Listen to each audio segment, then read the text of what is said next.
Murakaza neza, ambara neza Samuel, kora subscribe, like, share na comment. Ijipo ya Pasuwa niyo tugiye gukata. Fata igitambaro cyawe ukagitunganya maze ukakizingamo inshuro enye. Ukakizingamo inshuro enye kugira ngo bize kuza ari ibipande by'imbere n'iby'inyuma.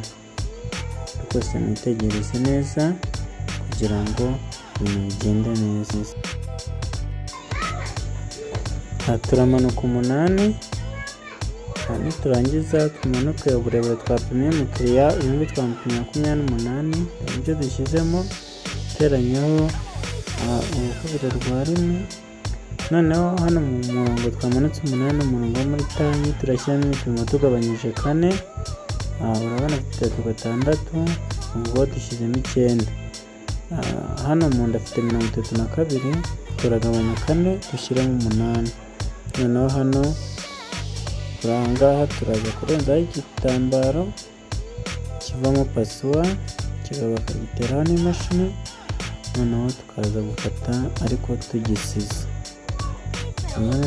Turageza hano duhite dukatira aho uburebure bwagarukiye.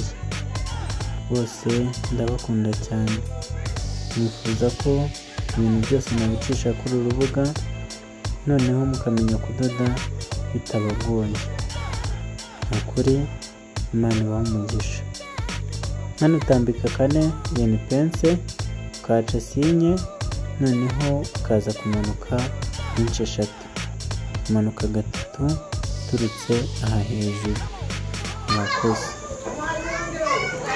Murakoze kudukurikirana, Imana ibahe umugisha. Nawe utaha.